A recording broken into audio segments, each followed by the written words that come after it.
Good morning. My name's Tom Gaze. I'm director of the Rockefeller Institute. On behalf of myself and my colleague Kate Foster, the University of Buffalo, I'm proud to welcome you for the release of our major new report on the economic impacts of the State University of New York, How SUNY Matters. I would like to take just a moment to thank some of the people who have been involved in this project. First, I would like to thank the Chancellor, whom I'll introduce in just a moment, for supporting our work. I would also like to thank UAlbany and the Research Foundation for working out some of the complex relationships we had with three institutions like this.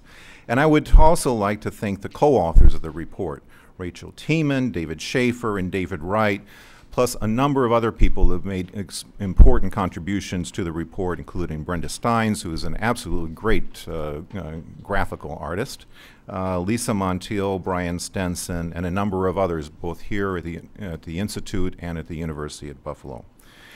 And I must say it's been a pleasure working with Kate Foster. Back 30 years ago, when the Institute was established in 1981, one of the missions of the Institute was to draw on the resources of the 64 campus system to improve New York State government and public institutions. And I must say, for the most part, we haven't done anything of the sort. But this was an opportunity to do so, and I look forward to doing so much more in the future. So anyway, I'm even more proud to introduce our Chancellor, Nancy Zimpher. When she came to SUNY 2 years ago, she said she wanted to make our state university the key to New York State's economic revitalizations, and she's made that the centerpiece of the Power of SUNY, our new strategic plan, and she assigned our two institutes to the job of establishing the baseline for the system's impact today. So, Chancellor Zimpher.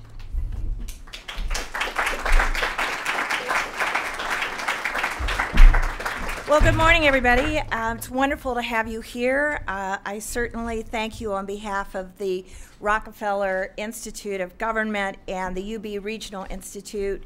I want to acknowledge the leadership of Tom Gaze in all matters of public policy that are championed by the Rockefeller Institute, and Kate Foster for your leadership of the UB Regional Institute and the collaboration thereof. You're absolutely right, Tom. The goal is to get more comprehensive collaboration, and I always have to get a running start on this concept that the whole is greater than the sum of the parts, and nowhere is that more obvious than in this report today.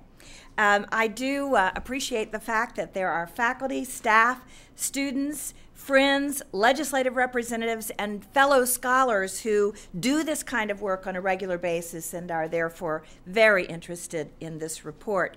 President George Phillip of the University at Albany is here with us. This is his chair, but he is actually sitting over here, follows his own drummer, and we're very much aware, George, of your leadership of UAlbany and your leadership and support of the Rockefeller Institute. So thank you very, very much. Therefore, next time it might be easier to sit in the front seat, less embarrassing. Bonnie Boyce is here as the Vice President of the Research Foundation, and the relationship between the report and the economic and innovation and entrepreneurial work of the Research Foundation is critically important, and I know that you have come with colleagues.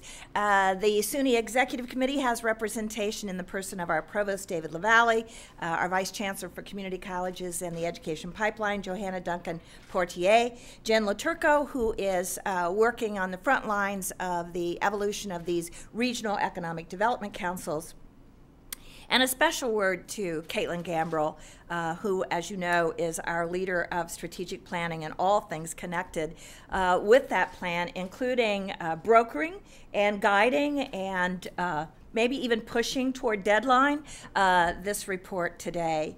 We're very pleased that we have leadership from our faculty, our University Faculty Senate, in the person of Ken O'Brien, who also serves on our SUNY Board of Trustees, newly installed President of our Student Assembly, Caitlin Beechner, and representation from the Center for Regional Engagement and Outreach at New Paltz, and that's Katie Tobin, who works hand in glove with Jerry Benjamin. And in our progress with our strategic plan, you will see that we have also committed to a regional well-being index that we will execute for each of the counties of the state of New York as a follow-on to this work. So let me go directly to this picture and say to you, remember that in March of 2010, the Rockefeller issued a new paradigm for economic development. This was at our request, and it was a part of the launch of our strategic planning process and our Power of SUNY, because we wanted to know around the country what are examples of universities and university systems in promoting economic development and quality of life, and we thought it would be helpful to public policy makers in New York to understand what's working in other states. David Schaefer, David Wright put this together at our request. So it follows that today we would be celebrating the small podium, lots of props, the how SUNY Matters and the issuance of this terrific report.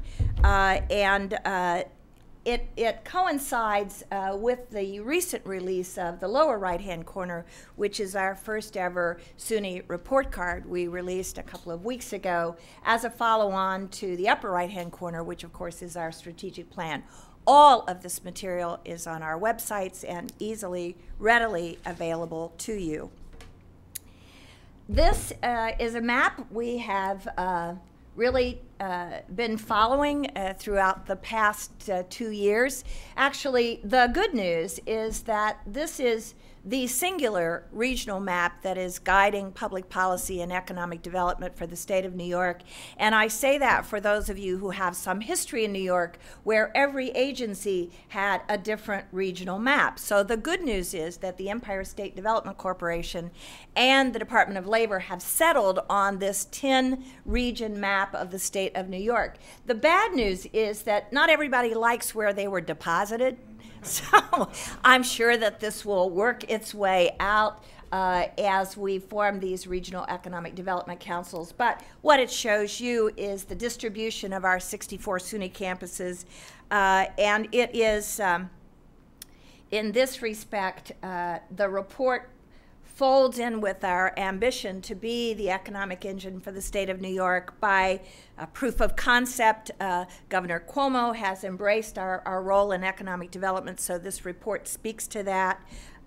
This report speaks to academic rigor, the validity and reliability of the measures we are using so that we can align our multiple economic development impact reports into a single set of metrics. It is both quantitative and qualitative, so you're lots of data but lots of stories that I think will be informative to you. It is about all 64 campuses, and it does set a baseline, just as our report card does, for measures going forward so that we can not only make the claim of economic impact, but actually show that impact.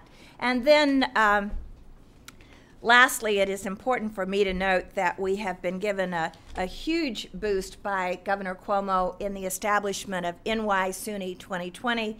In fact, at noon today, we will have a second summit led by the governor, where Stony Brook University will present an application for funds that both the governor and SUNY are supporting to gain economic vitality in the regions of our university centers.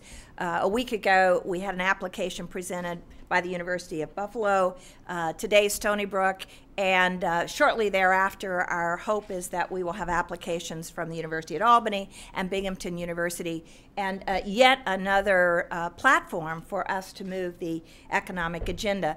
I can't step down without promoting the first ever I'm told you can't say first annual till you have the second annual, but this is a first. This is a SUNY conference on the role of higher education in economic revitalization. It will be held late September in Buffalo. We will be inviting presentations from faculty, staff, and students in SUNY, and also many national scholars on how we measure economic impact. So we'll be putting this report and our report card to the test to a national, maybe international audience. And I think that'll be a very exciting conference.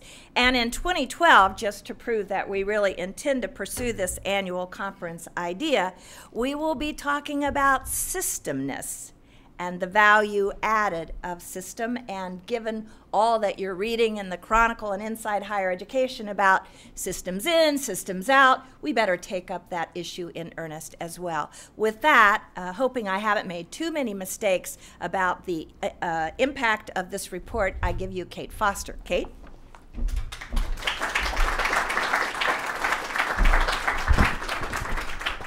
Thank you, Chancellor, and thank you also. I know I speak for others at the Rockefeller Institute and the UB Regional Institute to personally thank you, but also your SUNY professional staff for amazing and responsive and informative information and data in recent months. It's been really, really engrossing. We learned a lot from this report, and we're delighted to present it to you today. Okay, how SUNY matters. It addresses one core question. What is the economic impact of SUNY on New York State and also its regions? Using a combination of quantitative analysis, survey research, fieldwork, and case studies, the report offers a comprehensive, careful, and we believe compelling set of answers to this question. It's rich with insights and information, many more than we could cover here today. So what we'll do instead is preview some highlights and invite your closer look at the full report. So let's start with the fundamental sources of SUNY's economic impact, namely the 64 campuses of the state university system. It's an intentionally diverse system. It includes doctoral granting institutions, university colleges, they have 4-year degrees and also master's degrees, community colleges that grant 2-year degrees, and also technology colleges that grant both 2- and 4-year degrees. And as the map indicates, SUNY campuses cover most parts of New York State. You'd have to be pretty much in the center of the Adirondack Park without a SUNY campus close by. The report's quantitative analysis focuses on how SUNY matters to New York's economy, workforce, and communities. And it draws on data from several sources, including the central offices of SUNY, campus-based offices, and national databases compiled and centrally reported. And from these sources, we can begin to grasp the scope of the enormous higher education enterprise that is SUNY. In New York State, SUNY has over 2 million direct affiliates. That is roughly 465,000 students, 8% of whom come from outside the state, over 83,000 faculty and staff, and nearly 1.6 million SUNY alumni living in New York State. Our first focus was on SUNY's impact on the economy. And jump-starting that impact are the dollars that SUNY attracts. In 2008-09, and this is the most recent year for which full data are available, SUNY attracted over $10 billion in revenues. That includes tuition and fees, auxiliary service payments, external grants and contracts, and also state appropriations. And in that same year, SUNY and its affiliates, and that includes students, employees, and overnight visitors, spent roughly $13.6 billion. Most of this spending is by the campuses themselves, on employee wages and benefits, but also on goods and services, from landscaping to computers to athletic and cultural facilities. Students also drive impact. They spend an estimated $5,100 a year on off-campus rent, food, entertainment, transportation, and of course, books. Overnight visitors to SUNY also put dollars into the economy, and they spend on accommodations, dining, and events. These dollars then circulate through the state and the regional economies. They stimulate additional economic activity, and that's quantified as a minimum annual impact of $19.8 billion in New York State. Now, why do we say minimum? Why do we say minimum annual? Well, for one, because this snapshot for 2008-09 does not include the growth that's occurred in the past 2 years. But the larger reason is that this figure does not include several SUNY-linked activities, notably the university and college foundations that secure and invest additional donations and support for their campuses. And also not included are the impacts of private sector jobs associated with campuses. And that would occur, for example, locally with the over 3,000 jobs that are private sector jobs that sit on the Albany Nano campus.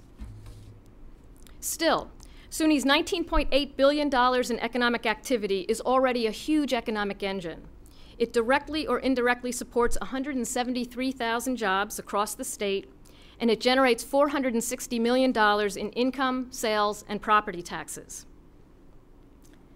For New York State, SUNY thus proves to be a good investment.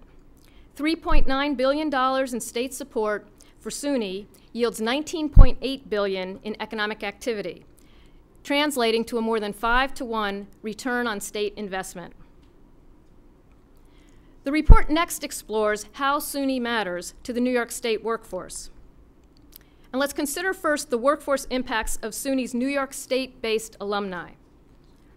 These alumni have the credentials and the numbers, that is the required level and field of degree, that is sufficient to fulfill 40% of all degree-requiring jobs in New York State. And that figure is particularly impressive, given that SUNY itself generates 30% of all higher education degrees in New York. The rest given by private sector higher ed and also by CUNY. So these workforce impacts accumulate year after year. In just 1 year, 2008-09, SUNY granted degrees to nearly 79,000 students, roughly 80% of them associates or BA degrees. SUNY also issued 2,800 vocational or post-grad certificates. These are typically geared directly to workforce needs. Detailed in the report is how these graduates, by level and also by field of degree, match up to job openings in the New York State economy. And to give you just one insight, 60% of all SUNY degrees were in the fields of study that supported New York State's 16 high-priority cluster industries. And these are the high-wage, high-growth potential fields, from biomedical sciences to financial services, that have been identified as key to New York's future. The third type of economic impact is SUNY's impact on communities. As simply one factoid from this analysis, a remarkable 20% of all businesses in New York State are within 1 mile of a SUNY campus, signaling the commercial potency of SUNY's enterprise. The community analysis also explores the place impacts of a SUNY campus. These impacts are most readily isolated and therefore revealed for the 9 SUNY communities from Fredonia to Plattsburgh that do not also have a private college or a community college in the vicinity. And SUNY's impact on these places is especially profound. Relative to other communities in their counties, SUNY communities are younger, more diverse, more educated, and more walkable. The latter is signifying the likelihood of having core amenities, such as coffee shops, that is a core amenity, coffee shops, bookstores, groceries, and theaters within walking distance of where people live. And compared to their surrounding communities, these SUNY communities also have lower housing vacancy rates and a lower percentage of residents commuting out of county.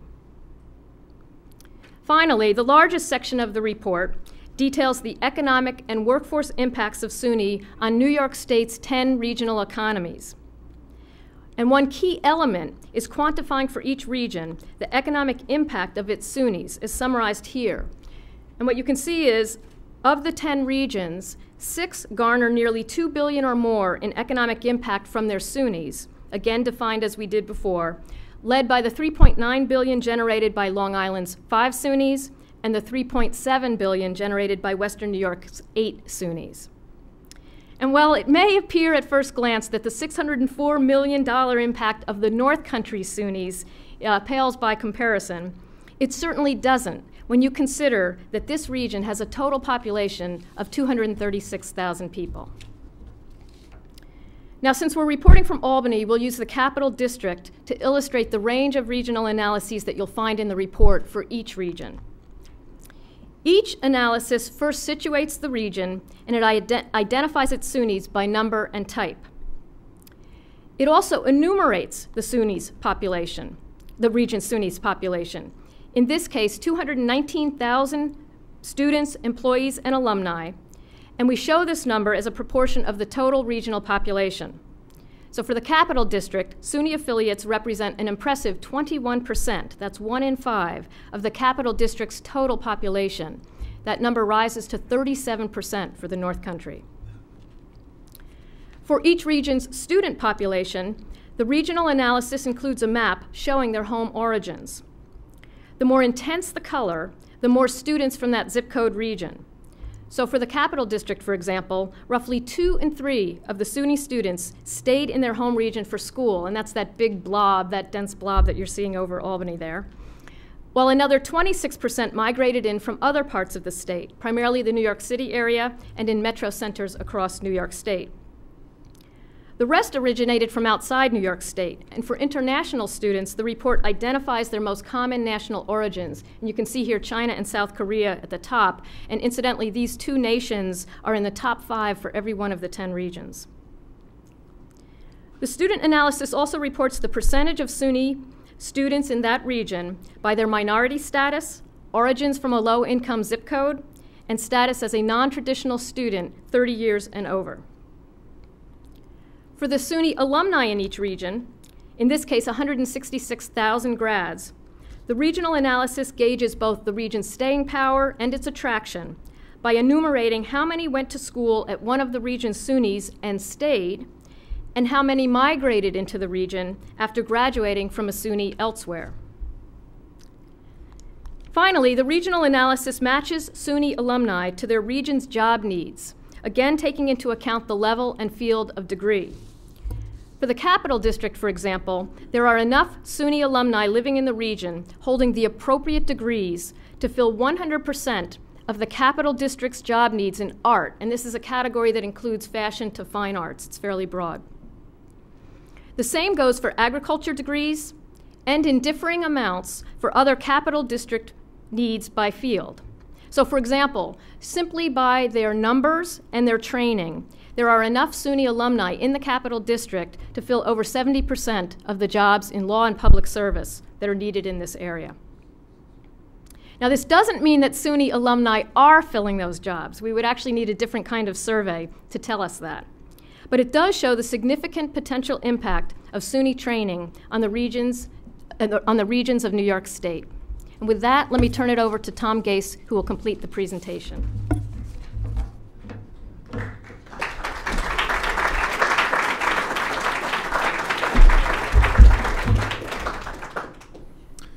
Okay.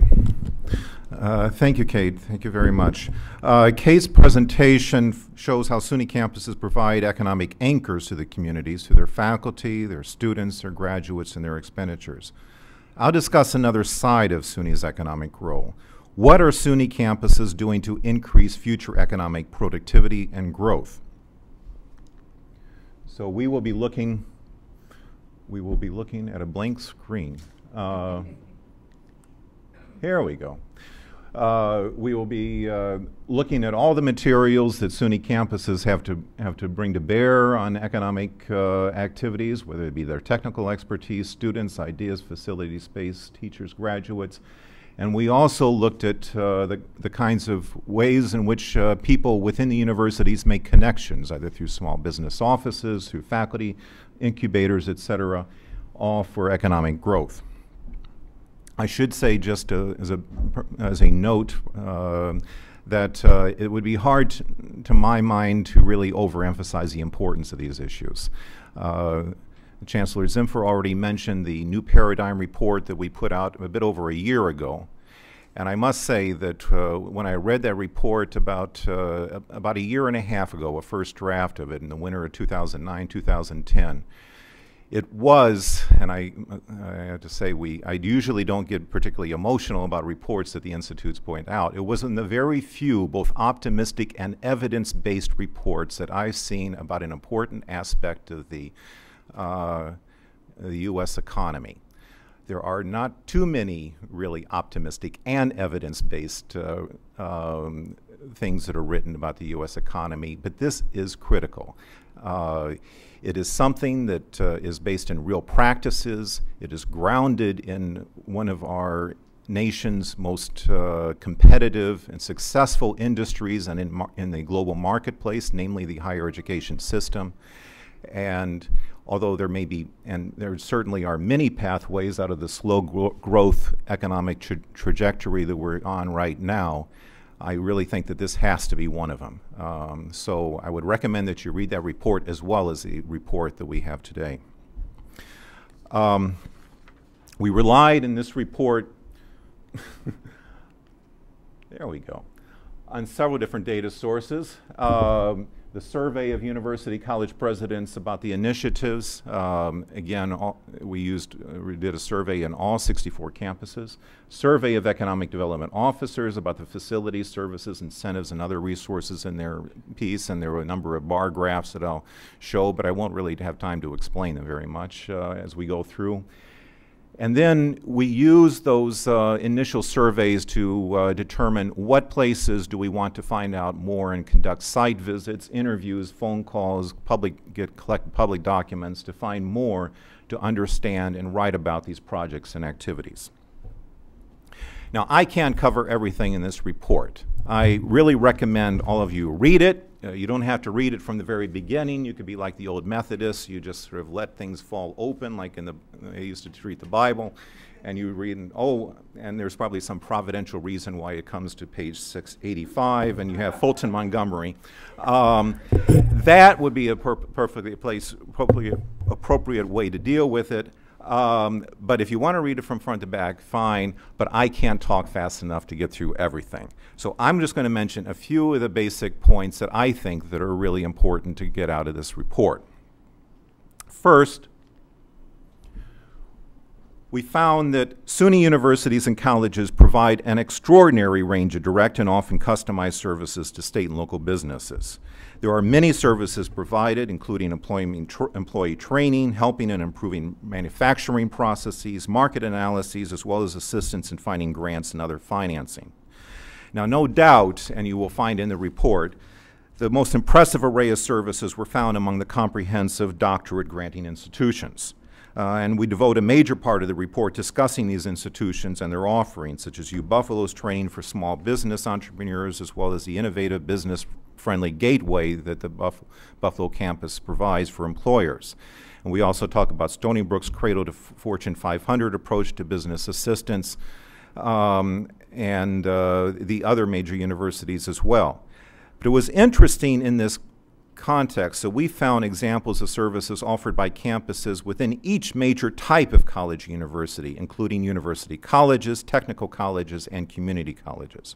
Among the many examples we note in the report are SUNY Geneseo's SUNY Geneseo's Microenterprise Assistance Program, which provides low and moderate income entrepreneurs with free training and technical assistance to start and maintain their own businesses, and the Fashion Institute of Technology, which has partnerships with over 4,000 company sponsors and fills over 5,000 internship positions. Now, much of the literature on business services and training programs suggests that such programs are much more effective when they are tailored to specific programs, specific employers. And in fact, we found many instances of such targeting, even among the smaller institutions, such as Tompkins Cortland Community College, which offers employers customized training programs at 3 sites or even at the company's own location, and Clinton Community College, which developed a specialized training program attracting a bus manufacturer. A second finding concerns relations with the government.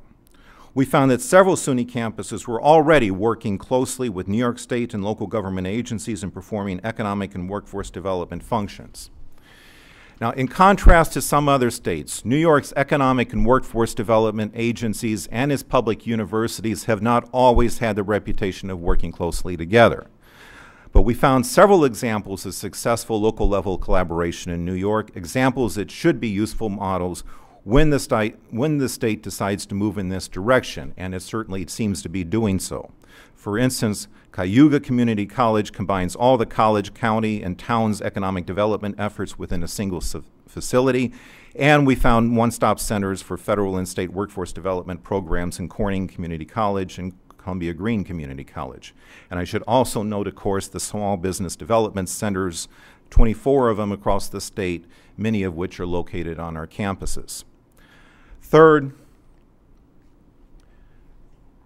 the report shows how SUNY campuses have developed extensive supports for entrepreneurial efforts to draw on new knowledge to produce commercial innovations, particularly among the comprehensive doctorate granting universities. The report describes in great detail how the 4 comprehensive university centers have been transforming new knowledge into market innovations, including business incubators to house startup companies, financial support for patent and copyright applications, and labs and offices for commercial research and development. The report also shows how these supports for innovations have been adapted to the different regions and academic strengths of the universities, such as Buffalo's reliance on its strengths in engineering and bioscience, Stony Brook's use of Long Island's leadership role in the communications and especially the wireless industries, and Binghamton's historical connections with the electronics industry. And the report highlights one of the most successful tech transfer initiatives really in the nation, UAlbany's College of Nanoscale Science and Engineering, which has attracted $6 billion in private sector investment and has nearly 3,000 scientists, researchers, engineers, and technicians on site, many of which are employed by private firms collaborating with the university. Fourth, we found that opportunities for successful academic entrepreneurship can emerge and succeed under many circumstances. They are not limited to large research universities, to translational disciplines, or even to situations where new ideas or technologies exist. Now, it's common in the academic literature, although there's not an enormous literature, to hear that economic development efforts are much more likely to grow out of what is called translational disciplines, such as engineering, medicine, business. The prime example being, of course, the Stanford Engineering School. Yet SUNY's most striking entrepreneurial success story, the story of and growth of Nano, really came out of a basic science department, a physics department, not a translational discipline. Nor is it just the comprehensive university centers that support technology transfers. Upstate Medical University and the College of Environmental Science and Forestry have joined together to create a new biotech research center to house companies spun off from their research at both institutions, and SUNY Fredonia has a new yet already fairly successful business incubator. And finally, we found that it's not even necessary to have a new technology to be a successful entrepreneur. The report makes this point when it highlights SUNY Downstate Medical Center, which launched its very successful biotech initiative, not on the basis of a scientific breakthrough, but simply as a result of Downstate's recognition of 2 compatible and compelling needs: the demand for affordable space among local biotech startups in the New York City area, and an interest among faculty and students in working with such companies. Fifth, we found that building on innovations in successive steps can produce large economic impacts. Peter Drucker, in his Innovation and Entrepreneurialism book, mentioned that entrepreneurialism, even high-tech entrepreneurialism, does not have to be high risk. Good entrepreneurs manage risk. And we found that one of the methods that can be used to manage risk is this incrementalism. As both the Downstate Medical Center and the Nano experiences illustrate, a process of incrementalism, the strategic decision to move forward in stages as quickly as funding and demand allows, has permitted projects to show progress to potential funders and clients and avoid overextension and debt. New activities and organizations are brought into the fold and new facilities are built, and at some point, the initiative or facility may in fact reach a tipping point when the community of firms, academic programs, and people reaches a level where it begins to attract additional businesses, government agencies, and nonprofits on its own.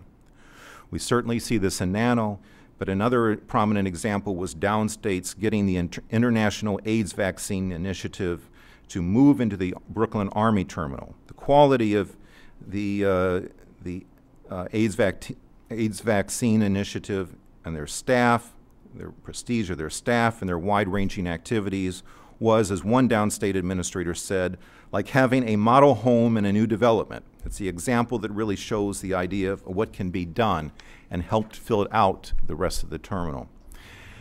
As we note in the report, this incrementalism may be an effective way of managing the many uncertainties inherent in any effort to produce big change, yet it also highlights one of the critical characteristics of the entrepreneurs, persistence, which is essential to reaching these threshold effects. 6. The report found that one of SUNY's strengths is the capacity for joint projects across campuses. SUNY's 64 campuses need not act alone, and many times they don't.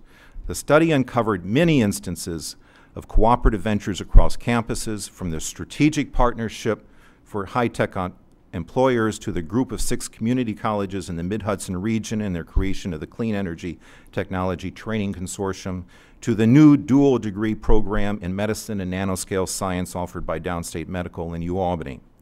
Entrepreneurs in SUNY thus have rich opportunities to make connections, achieve economies of scale, and create multidisciplinary teams. But 7th, another strength of SUNY is its pluralism and diversity. The 64 campus offers many independent potential sources of initiative. As I noted, SUNY campuses need not act alone, but one strength of the system is the fact that they can. If one campus does not see and act on an opportunity, another campus may do so, perhaps because the latter's specializations, its educational mission, or local circumstances make it more sensitive to certain economic needs or solutions. The report describes many cases in which each campus may be primed to see and take advantage of very different opportunities, such as Suffolk County Community College's partnership with a local hospital to address a shortage of nurses, and SUNY Plattsburgh organization and management of a fiber optic network among health providers in the North Country. This diversity of perspective and capacity for independent initiative among SUNY campuses, along with the ample opportunities for joint action when collaboration actually makes sense, may constitute a combination of traits that sets SUNY apart from other higher education institutions and may in fact be one of the greatest assets in promoting economic growth. Just aside, this is interestingly, just as a federalism scholar, and it's an interesting connection to SUNY's history. It's a very similar sort of strength when one compares it to Nelson Rockefeller's description of the federal system in his Godkin lectures back in 1962, where he described the strength of federalism in the United States really as providing multiple independent centers of leadership on policy. In brief, our study found that SUNY already has an extensive and diverse base of initiatives to build on, that economic development initiatives may emerge out of a wide variety of circumstances, that incremental efforts can be pyramided into large economic impacts, and that certain characteristics of the SUNY system may be especially useful in facilitating entrepreneurialism and economic growth. Nonetheless, there's no question that much more can be done. Now, one approach to the expansion of such efforts may be to swing for the fences, at least implicitly, by posing the question, where will New York State find the next Nano? But these big successes are very hard to predict. So there's a more practical question. Where will SUNY find, nurture, develop, and unleash the next dozen or 2 dozen or 200 faculty entrepreneurs? What can SUNY do to create a context in which entrepreneurial efforts are feasible and follow-ups encouraged? It's not easy, but it's also no pie-in-the-sky dream. SUNY has already seen the growth of entrepreneurialism in many places, particularly in the last decade. To produce even larger effects, the efforts just need to be scaled up and spread more widely. SUNY may still never generate an initiative on the scale of Albany Nano, but out of a total SUNY faculty of some 3,000 or 33,000, it would only take 1 out of every 1,000 faculty members, each building a success story 1/10 the size of Nano to equal 3 times its impact. Innovativeness and entrepreneurialism can be encouraged and taught, and that too is a sign is an opportunity. As Holder Thorpe and Buck Goldstein of the University of North Carolina note in their 2010 book, Engines of Innovation, All kinds of people can be taught to think like entrepreneurs. If entrepreneurial thinking can be introduced and integrated into the dialogue of the campuses of our great universities, these institutions can emerge as true engines of innovation, just what society expects of them. Thank you very much.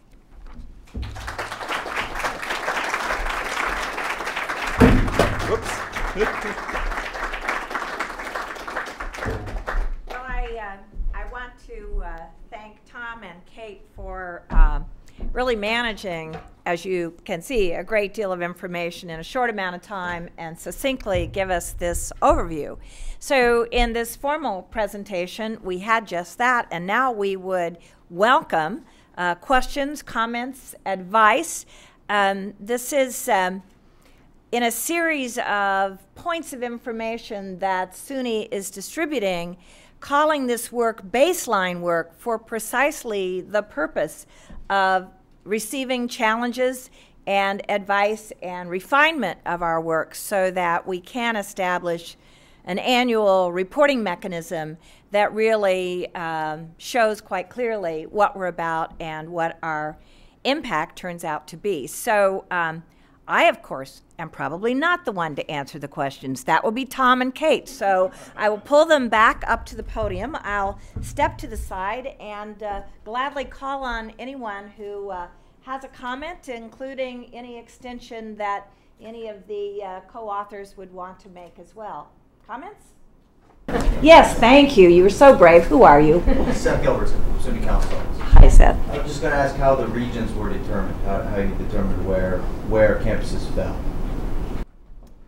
The regions are determined by New York State. They match the SUNY, the state economic development regions, and then the campuses fall within them geographically. I will comment on the regions, however. Remember my reference to, does the region really fit well? A good example we hear is the region of the North Country, which displays itself as if economically it works west to east and east to west. Turns out, anybody from the North Country, it tends more to work north to south and north to south on either ends. So as they work regionally, there's going to be some within region activity that further defines a region. But for now, I think really as state policy goes, it's really helpful for all of us to agree at least on a broad outline. Yes, Miriam. How will SUNYs work with the new regional economic development councils that the governor is creating? I think that's really a strategic alignment question. Yeah, Kate has just pointed out, you're welcome to the microphone, to align the findings of this report with the launch of those councils would be one way. Right. I mean, I think it's a question for Chancellor Zimfer and also the campuses, but it is about strategic alignment to say, to the degree that the governor is saying higher education is such an important part of economic development of New York State, then having the SUNYs think of themselves as constellations of impact is one way to drive this. And I understand there's some activities that will go forward from here using some of the report. And it really gets us ready so that when those councils are formed, we already have a lot to put on the table. And in fact, tomorrow our campus presidents are convening, as they do every other month, and the topic of conversation is readiness for the launch of these regional councils. And of course, putting a report in the hands of each of the presidents, and they in turn, their campuses, will be very helpful. Ken? Are there any public systems that do this better? Are there any that have a greater impact within their state? And if so, what are some of the distinctive features that we might be looking at for internal change as we move forward? Yeah. I don't know if you could provide the best answer, but certainly North Carolina and Georgia were highlighted in our prior report. I don't know, would David Schaefer or David Wright want to speak on that? Were there any particular things that you would suggest about the North Carolina? Yeah. Or this is David Georgia, Schaefer coming forward. Who's co-author of both. From the balcony, or whatever. Balcony. Or anything? Well, I think one thing you see in those states is... Oh, Mike. Yeah. Oh, yeah. Let him go up. Thank you, David. One thing that you see in a lot of other states and that the chancellor's called attention to is that in other states, traditionally, it is the land-grant institutions that take the lead in this kind of thing. That hasn't been part of the New York tradition just because of the structure of our system. I hear from high places that it's going that way, and I think that'll work and it'll enable us to match and better the efforts of these other states. We do say of the land grant concept that, and I say this to our Cornell friends, if imitation is the finest form of flattery, we are modeling our engagement and outreach on the land grant concept, and have SUNY been around in 1862 as a system, that might have been obvious. It is interesting, David, that neither Georgia or North Carolina has the diversity of sector missions. Right. SUNY stands alone in that regard. I often qualify that by saying if California, the University of California and the Cal State system and the community college were in fact one system, they would trump our size and scale, but they aren't. They are three different systems. They articulate sometimes, sometimes not, and I recently read where Governor Brown was proposing the elimination of the coordinating council of those three systems. So we may stand still as the most unique and most diversified system, which ought to give us even more economic power. Yes, you are. Tom Obis from Hi, Tom. SUNY Levin Institute. Good report. I look forward to reading it in detail. One of the things that MIT has done in talking about its economic impact is to portray the number of graduates and faculty who have in fact started companies and talk about the sales volume of that, because you get a real leverage effect then where a couple of large companies or even many small companies add up to a lot of revenue volume that comes into the state. Is that something that is on the idea for looking at in the future? And a second related question, are you planning to do this sort of looking forward the next several years to compare over the next decade? Mike? No, I think that's excellent. And yes, there are some measures out there that actually could be done. One of the things we wanted to do was to simply understand what is trying to be done. I mean, there's a lot of different types of services that and involve many different economic processes. Certainly you're right, though.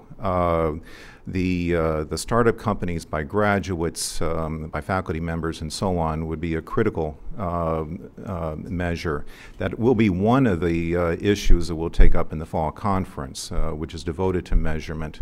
And in the future studies, to the extent that we're able to do some future studies and to monitor this, yes, we want to do more than just measure what actually they're doing, but to try to improve our methodology and to draw on what other universities have done in measuring these very complex economic processes.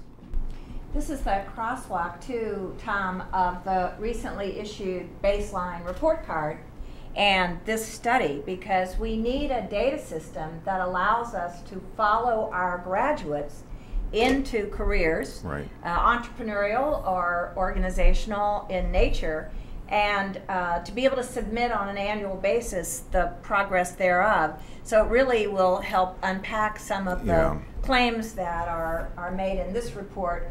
And in the report card, that section is called How Does SUNY Contribute to a Competitive New York? So it aligns our whole enterprise with this economic intent. Yeah. May I add to that? Okay. Sure. Go ahead. Oh, we're all right. I wanted to add to that on the methodology side. There's a science and an art to economic impact. And a science has a lot to do with a black box, and it's the computer, and it's input-output matrices, and lots of multipliers and things like that.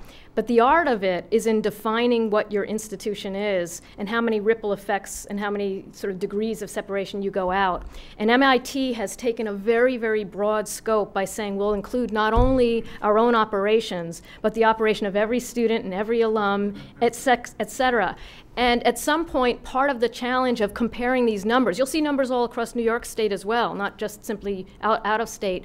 And the challenge of comparing is to look at some of the fine print and say, what were the assumptions they made, and how did they define the scope of this thing and impact on what? And it's a bit of trick to it in the sense of art and science, but yes, they've gone very broad. That's the good news of this conference in September, Yeah. because we're going to bring national experts, people who've done these studies elsewhere, and let them help us with our methodology, question it, and let us talk about how we determine it. Did you have a follow-up, Tom? Well, just the value of the sort of what MIT does in this claim is they began to do this in the mid-'80s.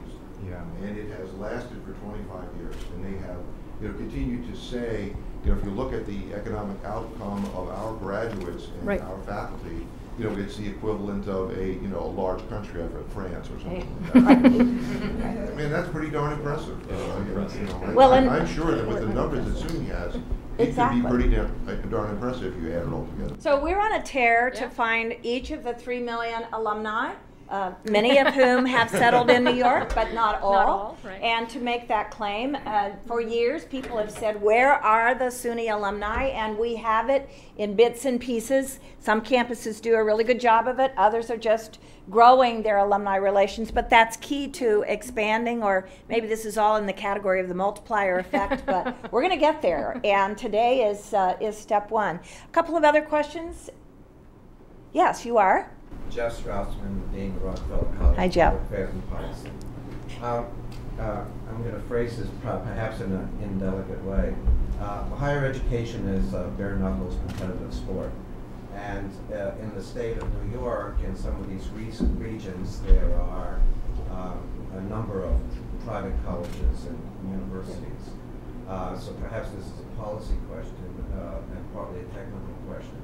Sorting out some of the impacts would be pretty tough in determining the SUNY impact versus the private college and university impact. So the first question is, are you confident that you have been able to do that? And secondly, going forward, the privates are not going to stand still and let SUNY take more credit than SUNY deserves. So maybe this is a question for the Chancellor.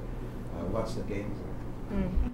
Do you want to start with ferreting out? I'll do the technical one first. One of the reasons you saw the analysis with the 9 communities, this quote 9 SUNY impact communities, was in part because it is so very difficult to isolate and therefore reveal the impact without getting into the synergies of what's happening with other colleges and universities. So New York City is the prime example of that. So you go down to New York City, you have some SUNYs, but you also have CUNYs and you have privates.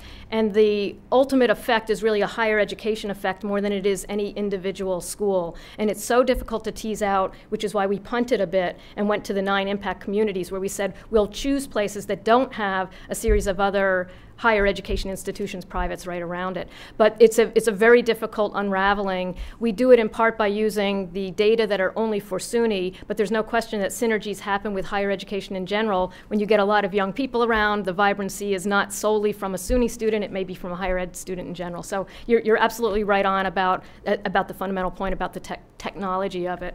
I'll let someone else apply to the policy question that you have there as well. Well, I think we have some good news on the policy side, Jeff.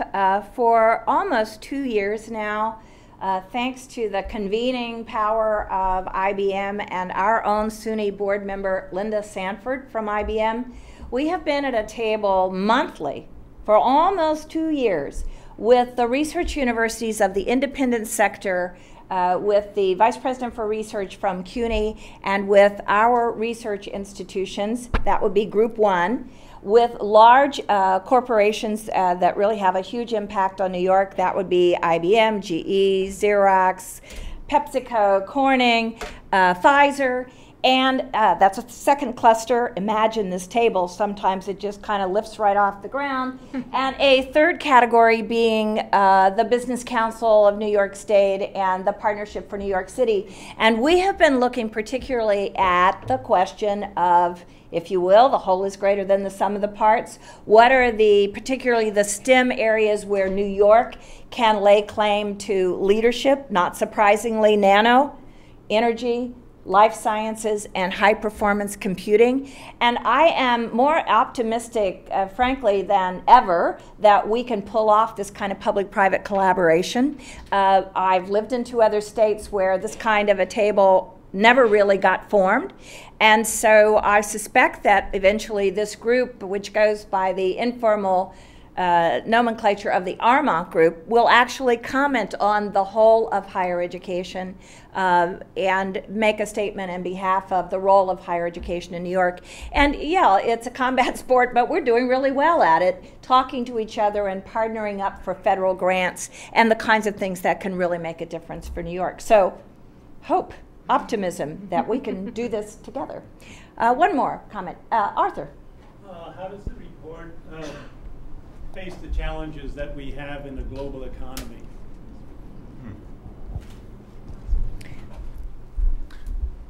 I mean, like I said, I really do think that this is one of the ways in which we join some American characteristics and American strengths together in a way that I think you have to be pretty optimistic about. It relies on kind of the individual entrepreneurialism that we've seen in the United States, but it joins it with our higher education systems, which are still produce the best research in the world, still draw students from all over the world, particularly for graduate programs.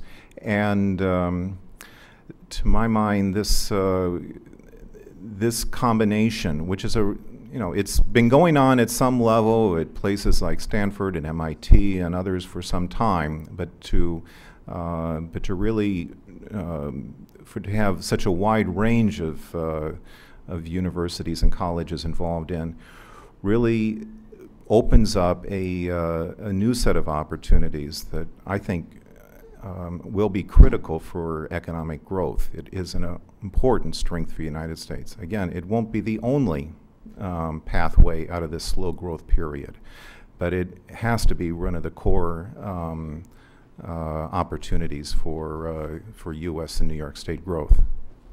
I can put a plug in for the SUNY Global Center in New York City.